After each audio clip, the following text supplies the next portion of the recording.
Welcome to the Elevating La Cultura podcast, a space where I talk with Latinas who are passionate about what they do and are willing to share that passion with others to change the narrative, especially for the next generation.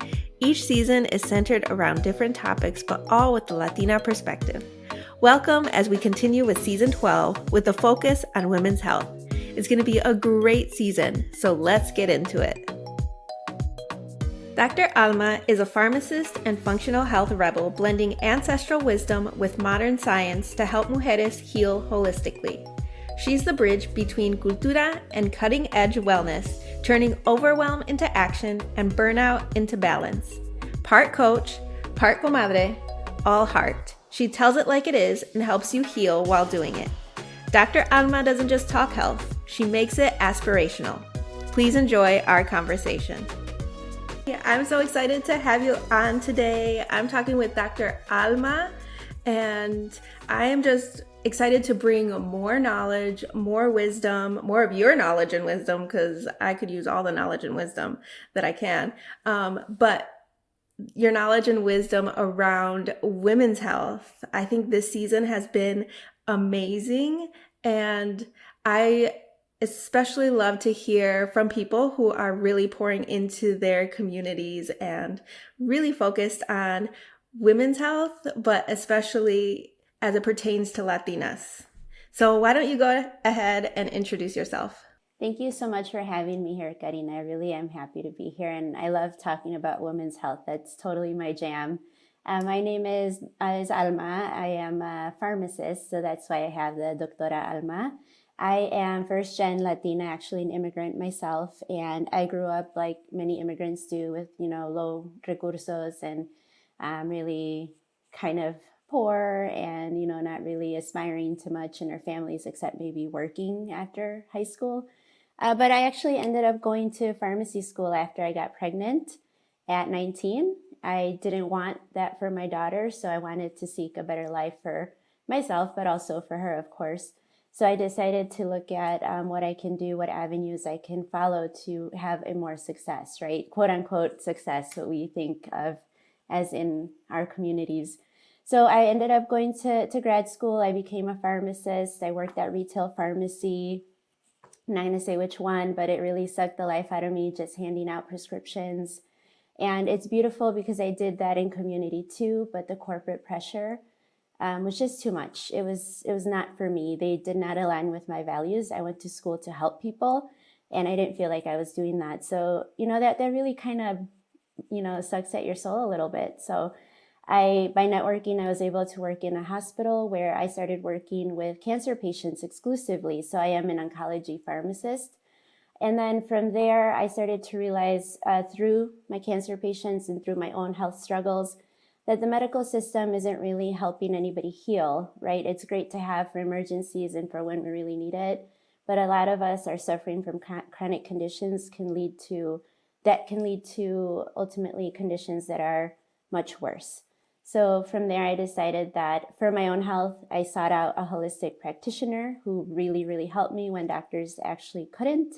And then I totally believe in now from back then where I really bought the science that it's everything that the medical system tells you is what it is. There's nothing else.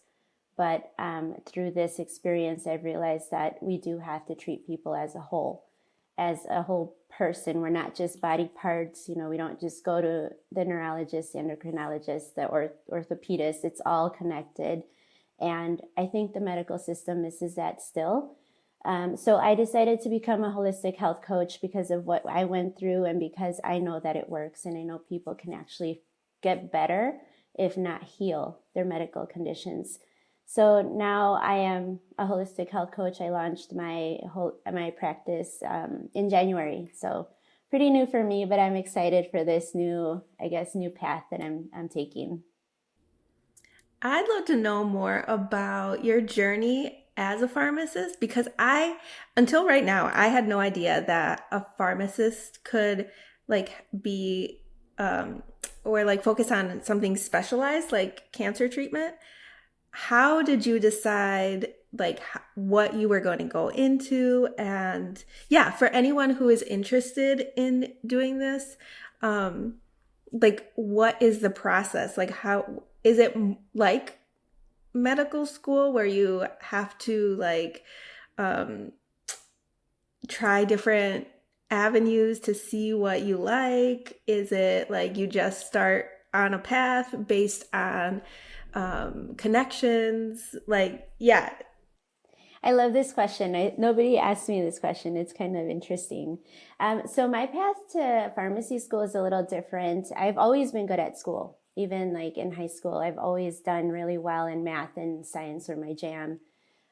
So when I was looking for a career path, I wanted something that embodied that. And I always wanted to be a doctor, but I didn't want the responsibilities of a doctor. Like it, for them, they actually, props to doctors, they are really stressed with the amount of people they have to take care of. So I'm not knocking the medical system. I think that's a very honorable career, but I didn't want all that. So the middle path was being a pharmacist. And it's kind of interesting that I figured that out because I didn't know what a pharmacist was. I never had to like have medicine, thank God. So my ex-husband, he was a pharmacy tech. And I would ask him like, well, tell me the ins and outs of the pharmacy. And he's like, I don't know. That's the pharmacist's job. They get paid the big bucks, right? And I was like, oh, okay, light bulb. So I started looking into that.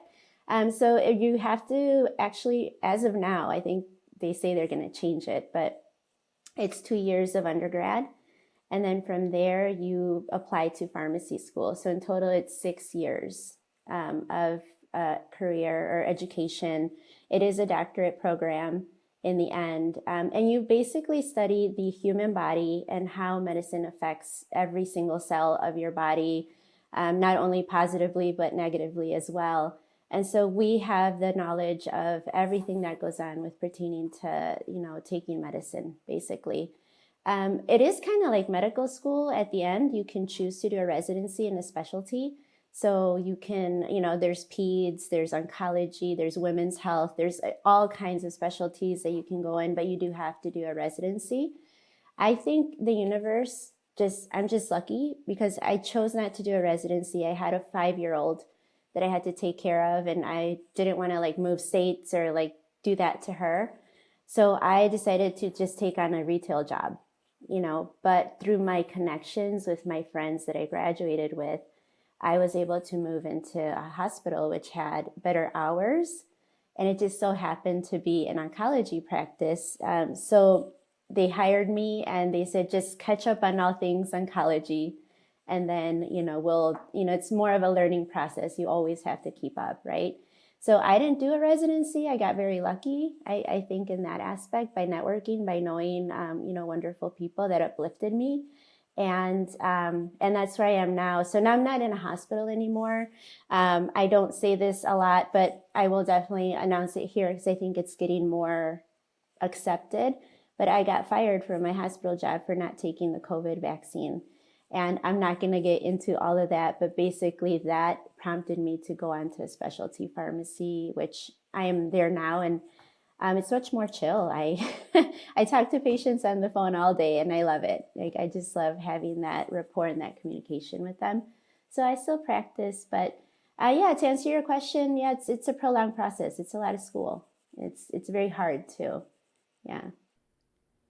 Yeah, I have never known about the process of going to pharmacy school or even becoming a pharmacist. So thank you for sharing. What is a specialty pharmacy?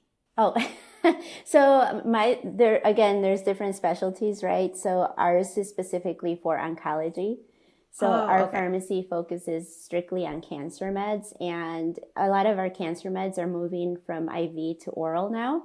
So instead of having patients in the hospital getting their IV treatments, a lot of the science is being directed to stuff they could take at home. And so that's where my specialty lies, in that oral oncology area. Oh, so interesting. Yeah, because I think most people, or at least me, I just know of my pharmacy at Walgreens across the street or CVS or Walmart. Yeah, so I didn't even, like, thankfully, I didn't know that there were specialty pharmacies. Um, I mean, I assumed there was a pharmacy in a hospital, but that was like the extent of my knowledge. Yeah, Uh, and yeah, you're right. You don't want to, like, once you're at a specialty pharmacy, you've got some tough things going on. So that's probably a good thing. yeah. So from there, you said that you started your holistic practice um, kind of recently, after you were already through the pharmacy program. Yeah, tell us more about that journey and like what prompted you to do that. So I kind of alluded to it before, but like I was going through my own health struggles at the same time as I was kind of seeing my cancer patients, right? And reading their charts. And it's like crazy, like, a person that drinks heavily, or a person that smokes heavily, or somebody who just never really took care of their diet, was always eating, processed foods.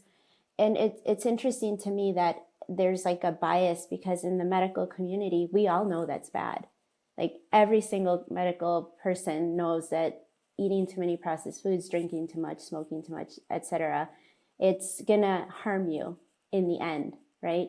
And so you read all these charts and you see that, and like you start to think like, oh my God, our lifestyle does matter. It really does, because obviously there's those patients that are just out of nowhere, they get sick, right? But most of the time it's some stuff that they've been doing throughout their lifetime that is now showing up as disease. So I started to realize that. And then in my own health, I went to multiple doctors and they couldn't figure out what was wrong with me. And luckily, everything came out fine, right? All my tests and everything. But they did find an autoimmune disease, which was a condition that was manageable. So that wasn't like anything earth shattering or anything, thank God, but still not great, right? But still not the explanation to what was going on with me. So I finally ended up going to a functional doctor because I had been hearing about them. Just kind of, I'm a little bit more holistic anyway. And the more I learned about medicine, the more I don't want to take it. So I've always been that kind of pharmacist. Like, I'm not that pharmacist that'll have ibuprofen in my bag for you. Like, I'm just like, no, we're gonna treat it differently.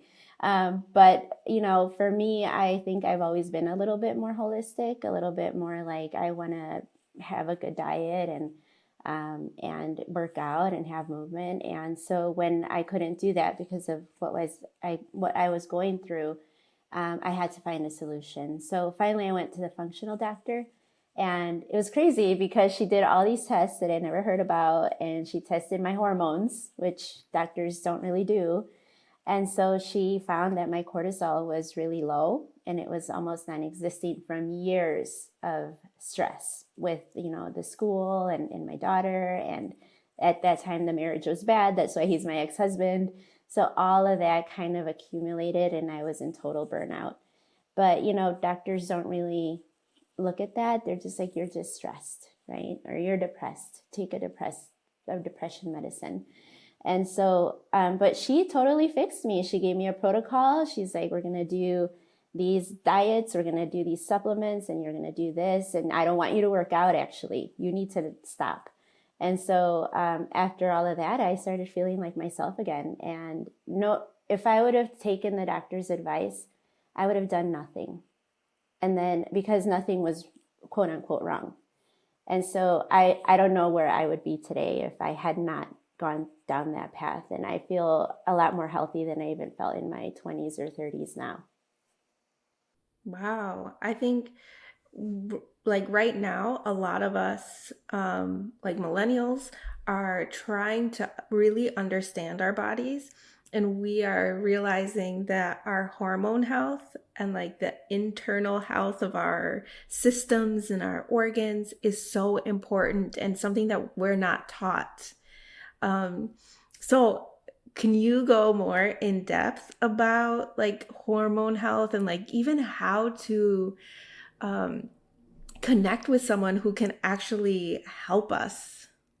Yeah, so I do feel like and I love that millennials and even the younger age, what would they be? What is that, Gen Z? what is it?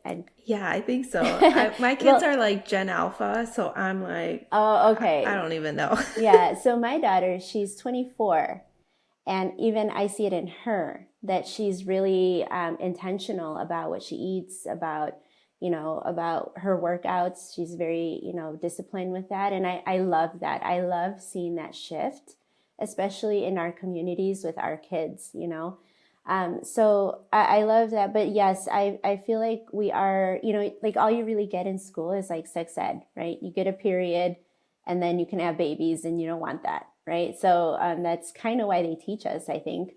But we don't really understand our hormones, especially as women. And that does a great disservice because it has a lot to do with how we're feeling every day or what we're able to tolerate or what boundaries we need to set. And granted, there are those women who say, I don't notice anything different, and so everybody's a little different in that respect, but there are the four phases of the cycle that we kind of don't really pay attention to if you're not paying attention, right? If you don't track your cycle. So it's really important to know those, as well as the sex hormones, right? The reproductive hormones is what drives our menstruation, but they're not the only hormones. So, our body is full of hormones, of many kinds of hormones, and I could sit here and draw them all out for you, but there's so many that all kind of work together and create signals to your body to act a certain way or react a certain way. And these are not always just physical, right? It's not always like, okay, here, you're going to have a period. It's like there's some hormones that are produced with stress that really, really hurt our bodies too if it's going on for too long. And sometimes we don't think about those hormones, like the cortisol, which is my issue, was that I was producing like zero cortisol. And that made me feel like I did not want to get up from bed in the morning. So it's really important to kind of know other hormones as well. So are you asking in particular about women's hormone? Is that you want to like kind of dive into that? Yeah, I mean, I'd even love to learn more about cortisol and the importance of that in our bodies. But specifically to women's health, like what are some hormones that we're not even aware of or paying attention to that are really important for us to know, like our levels and what's going on? Yeah.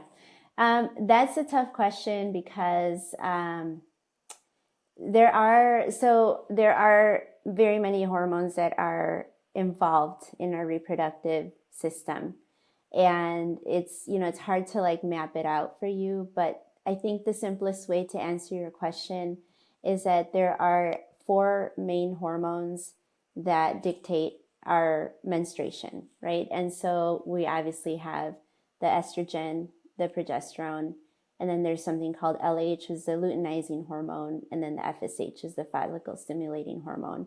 And they all work, but they work in cycles. So, like our cycle. So, in particular, with respect to the menstrual cycle, we have the four phases, and that's something that I think baseline is really important to know because it can affect your mood and how you can go about living your daily activities and how to create boundaries so that you feel good in these certain phases of the cycle. So in the beginning, you menstruate, right? You lose that lining that was produced just in case you have a baby and an egg was fertilized. That all comes out because there's a big surge of estrogen. And then the follicle stimulating hormone comes in and starts to create a growth for the next egg to be released. So during that phase, the follicular phase, you have a little bit more energy, right? Your menstrual cycle, your bleeding has passed. You feel a little bit more energy. You feel a little bit more like doing. You feel a little bit more active. And then during ovulation, which is when the egg is released, that point, you actually feel a little sexy. You're like, it's your time technically to conceive. So you're walking around more confident. You feel good. You feel like you look good, and that's the prime time to do your like hardest workouts. If you do workouts, that's like the best time to get them done. And then after that, you start to feel a little bit more like more chill, more toned down. And that's when your body is building up that lining and the progesterone kicks in. And the progesterone, you think of estrogen as your like go, and your progesterone as you're like, okay, we're going to chill. Because maybe we might get pregnant, or we might be building this lining for this baby.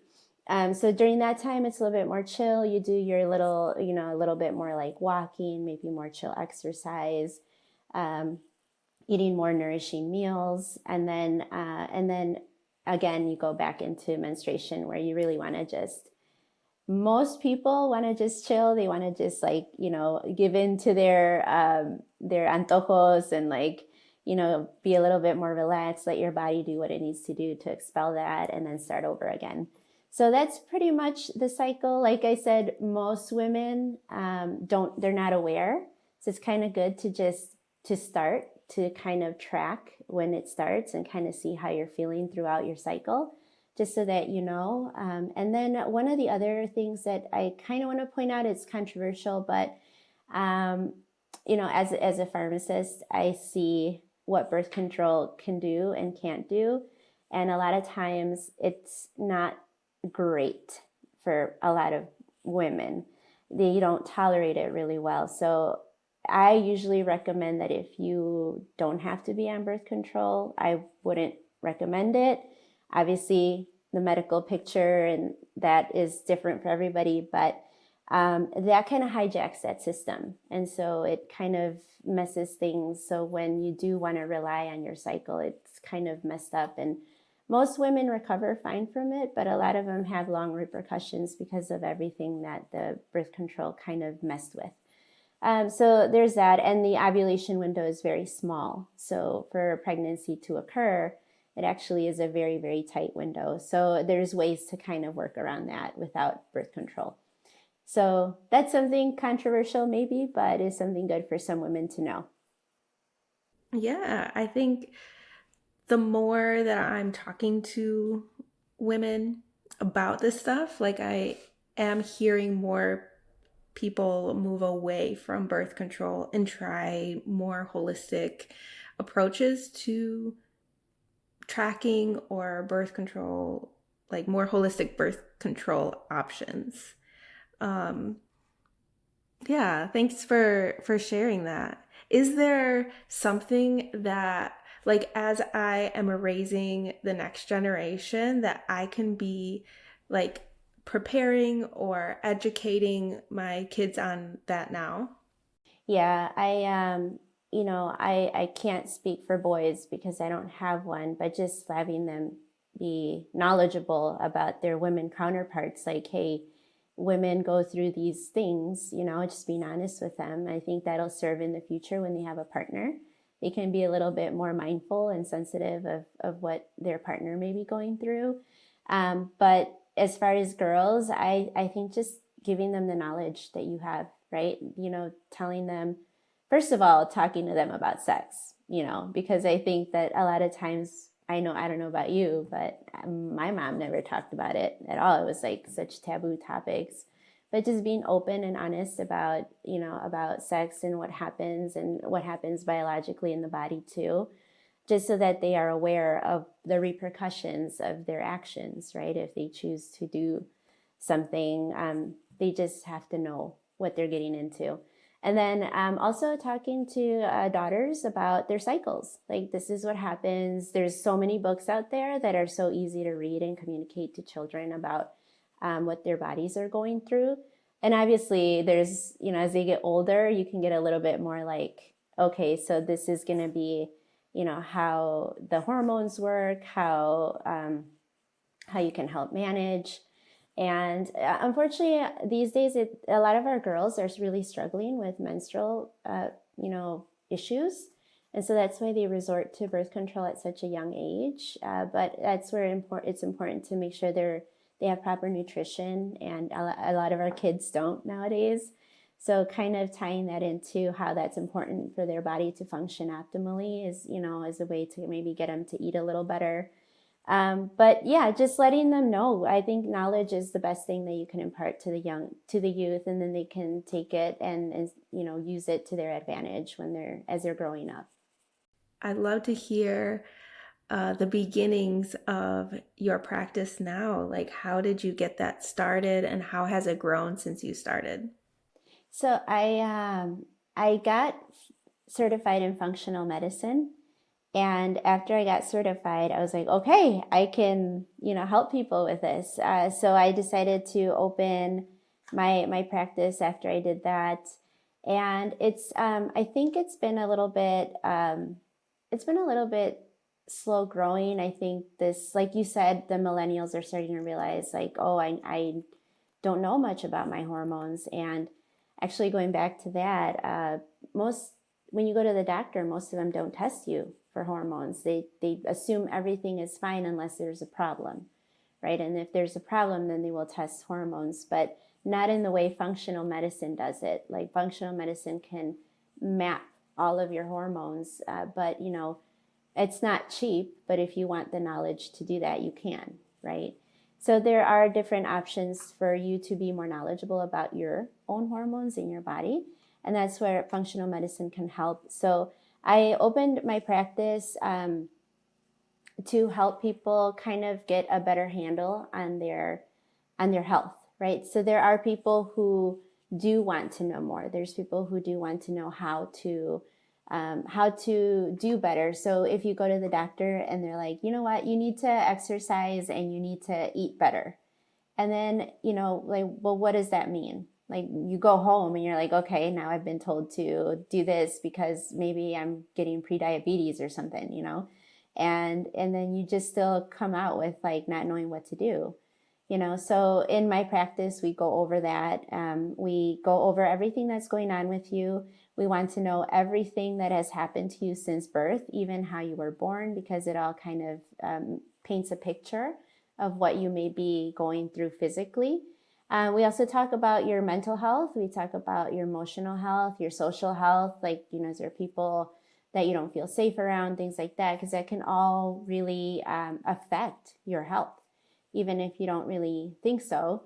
And we just kind of analyze all of that, and we marry the science from your doctor, and then we add the holistic component, and then we kind of create a plan that's both abiding by what you need to see medically, and then also a more natural and holistic way to achieve goals, so that you can get better, and then maybe go back to your doctor and see if you are bettering physically and science as well.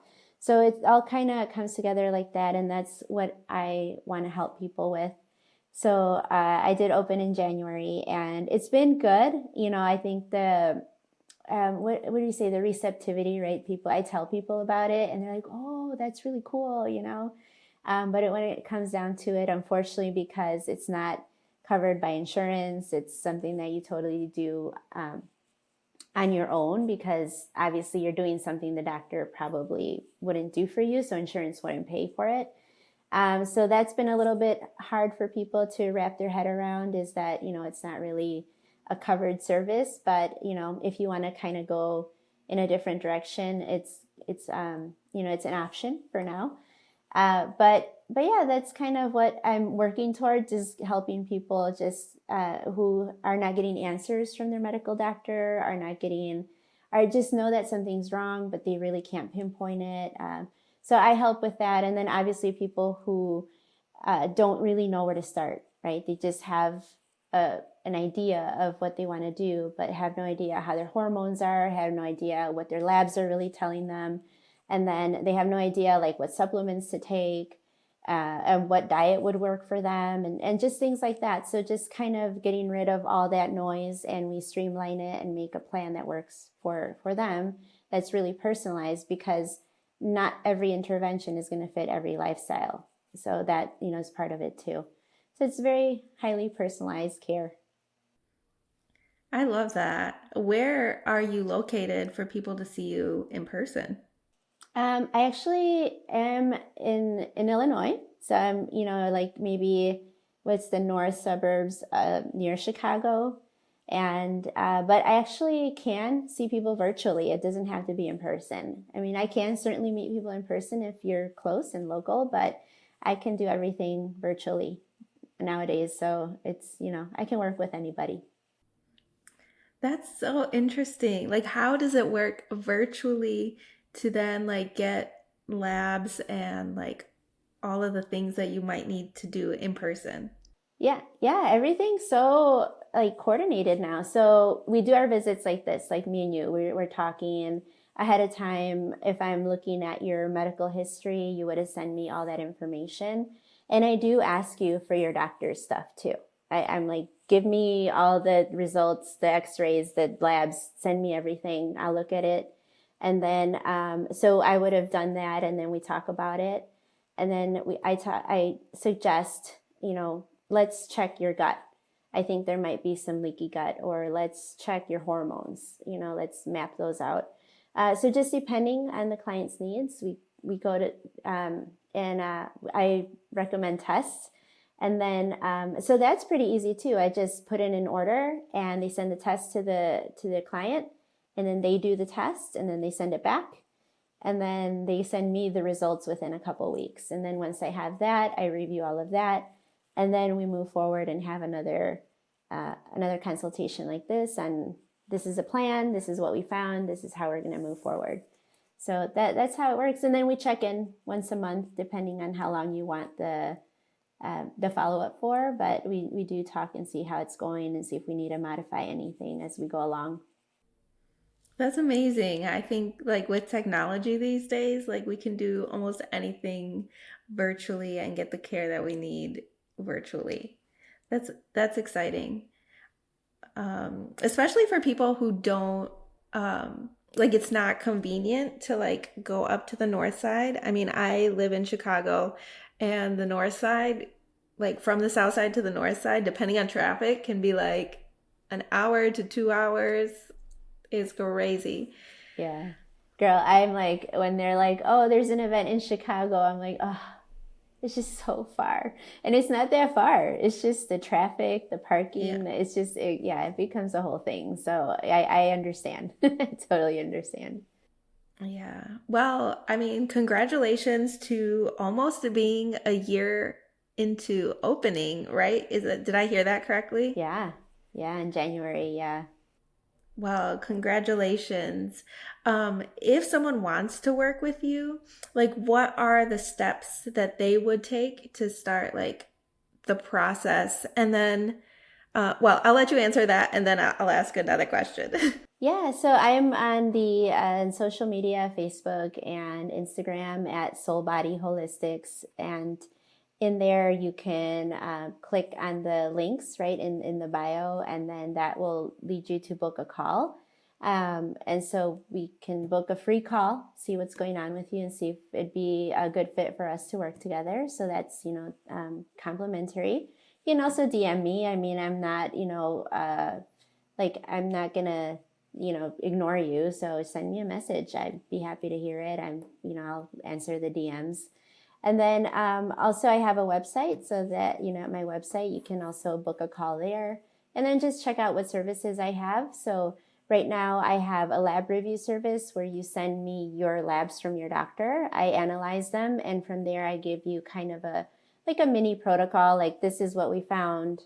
Even though your doctor says nothing's wrong, I guarantee you something is not going to come up optimal. So I look at all that, and then I give you a little plan. This is what we found. These are the supplements you should take. And, let me know if you want to work further. And then I have also a group coaching program that's mostly education based on, how to take care of your body, learn about your body, which is important, and then how to take care of it, how to eat properly, proper movement, things like that. So that group coaching is twice a year that I enroll for that. And then I also have the one-on-one coaching. So we work together and very personalized, like we said, go through all the consultations and tests if you need them, and then go from there. So those are the services I'm offering for now. And then soon I'm also going to launch a podcast. So I am announcing it, I guess, because I really want to get this out there as soon as possible. Great. I think the more voices that we have in the podcast world, the better, especially as Latinas. Speaking of, how have you found, or have you found that as a Latina, like we should be focusing on things that are slightly different than what we're taught in the US and in the education system in the US. Because thinking back to my education in the fifth and sixth grade, the minimal education that I got, like there was no mention of differences for different cultures. And now that I'm older, I'm realizing that there can be different things that we should be paying attention to, specifically like menopause and like how that happens differently or at a different time for Latinas and people of color.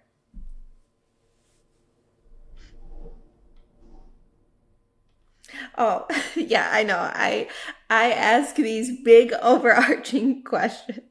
Um, but is there something specifically that we should be paying attention to or doing a little bit more research for ourselves as Latinas? Yeah, I do. I do go into nutrition and I definitely add culture. And I am sorry I didn't say that before, but that's like my big thing is that we don't, like you said, a lot of the information or even the practitioners, right? We need more representation out there too. But unfortunately, we are set up with a dietitian maybe who doesn't understand our culture. And so when they're giving you these plans for your meals, they don't resonate because they don't eat chile de huevo, right? They're not eating like frijoles. And so it does make it difficult for even us, but our generation of before us, who is now, probably more sick.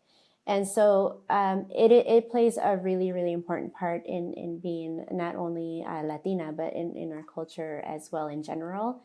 So I think that our foods are actually very nutritious. And I'm talking about our actual like traditional foods, not the food that you go out to eat at like, your local restaurants, not saying that they're not good, but just saying that when you make food at home, it tends to be whole food and nutritious. And I tell you, because I grew up, excuse me, I grew up on like frijoles and maybe a piece of meat, right? Una cecina, un bistec, and then maybe some salsa, right? And then you add a couple tortillas, and all of that is nutritious and serves a purpose. It's the problem is when we overdo it, or when we see when we use products that are harmful for our health. Like for example, seed oils are very harmful for us, but you see in every kitchen, Latino kitchen, the masola, right? Or whatever the oils that they use. But we should really be using like olive oils, avocado oils, because those other oils are, they're made in labs, they're made with harsh chemicals and, excuse me, harsh chemicals. So it only stands to be logical that those are going to be harming us.